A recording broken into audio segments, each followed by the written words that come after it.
এই বর্ষার সময় মোর মন চাইলেও কুয়াকাটা যাইতে, তাই আমিও বিকালবেলা চলে গেলাম কুয়াকাটা জিরো পয়েন্টে। কুয়াকাটা জিরো পয়েন্টে যাইয়ে মোটামুটি দেখলাম কী কী করে, তাই আমিও একটা ভিডিও তোলার চেষ্টা করলাম। দেখেন মন লাগে থাহেন মই দেখাইতেছে কেটা কী করে এবং কুয়াকাটাটা এই মুহূর্তে কেমন হইতে আছে, বর্ষার সময়টায় কেমন কি এনজয় করা যায়, এই নানান বিষয় নিয়ে অন্যগুলোর কথা কব। এই মুহূর্তে আমি কুয়াকাটা জিরো পয়েন্ট রয়েছে, দেখেন এই চারজন বন্ধু মিলে মিলে কী সুন্দর গল্প করে আর বাতাস ওরে বাতাস, এই জন্য নৌকার কাপড় জাইকে যাইবে দেখবেন আরে মানে মোটামুটি কায়দা একটা ভালোই লাগে কুয়াকাটা বিকালবেলা বইতে। একদিকে বাতাস, একদিকে ছোটো ছোটো বাচ্চারা কিন্তু খুব মজা করে, দুর্দান্ত। সমুদ্র সৈকতে গেলে আসলে ভালো লাগে, ভালো লাগারই বিষয়। একদিকে সাগরের বড় বড় ঢেউ, বাতাস, অন্যদিকে যে কী ভালো লাগা বাচ্চাদের, এই সব কিছু মিলিয়ে কিন্তু সত্যিই ভালো লাগছে।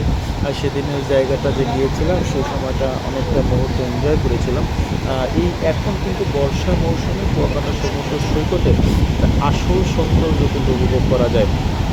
সেটা হচ্ছে ঢেউ সবসময় লাইগেই থাকে, একটু বৃষ্টি বাদলের দিন মোটামুটি আপনি পরিবার পরিজন নিয়ে এই মুহূর্তটা কাটাইতে পারেন। বড় কোনো বন্যা নাই, কোনো ধরনের সমস্যা নাই।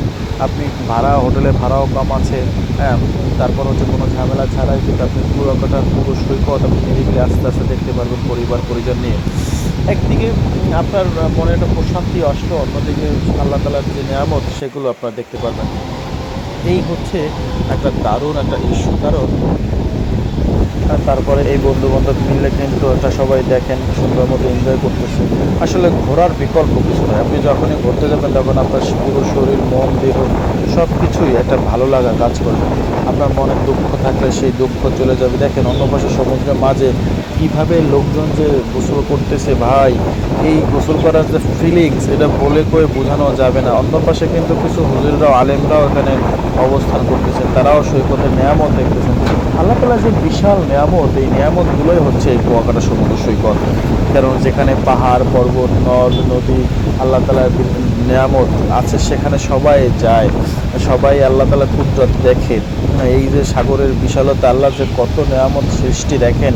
এই যে শুরু শেষ কোথায়, এই যে শুরুটা এখানে মনে করেন শুরু করলাম, কিন্তু শেষ যে কোথায় কোথায় কীভাবে গেছে এইটা কিন্তু বলার মতো শক্তি কারো নাই, বা এটা কেউ দেখে নাই। কোথায় মিয়ানমার, কোথায় শ্রীলঙ্কা, কোথায় কী অবস্থায় যে গেছে ভাই।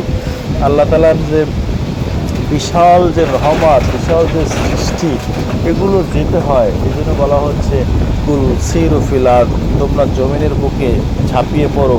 হ্যাঁ, তোমার জমিনের যেগুলো আর কিছু আছে, জমিনের সৃষ্টি আছে, এই স্রষ্টার যে সৃষ্টি এগুলো দেখো, চিন্তা করো, ভাবো এবং তোমার রবের যে নেয়ামত এগুলো তুমি অনুভব করো, বিচার বিশ্লেষণ করো যে যে আল্লাহ তাআলা এই পৃথিবী সৃষ্টি করেছেন, সেই আল্লাহ তাআলার পৃথিবীর সৃষ্ট নেয়ামতগুলো কেমন। এই যে মেঘলা আকাশ চারিদিকে, এই যে চারিদিকে মেঘলা আকাশ, বর্ষাকাল, এই সময়টা আপনি আসতে পারেন। আপনি আসলে অনেক ভালো লাগবে। কুয়াকাটা ঘুরে ঘুরে বৃষ্টি, রিমঝিম রিমঝিম বৃষ্টি, তারপর অন্যদিকে হচ্ছে পুকুর ঘাট, নদ নদী সব কিছু তলিয়ে যাচ্ছে।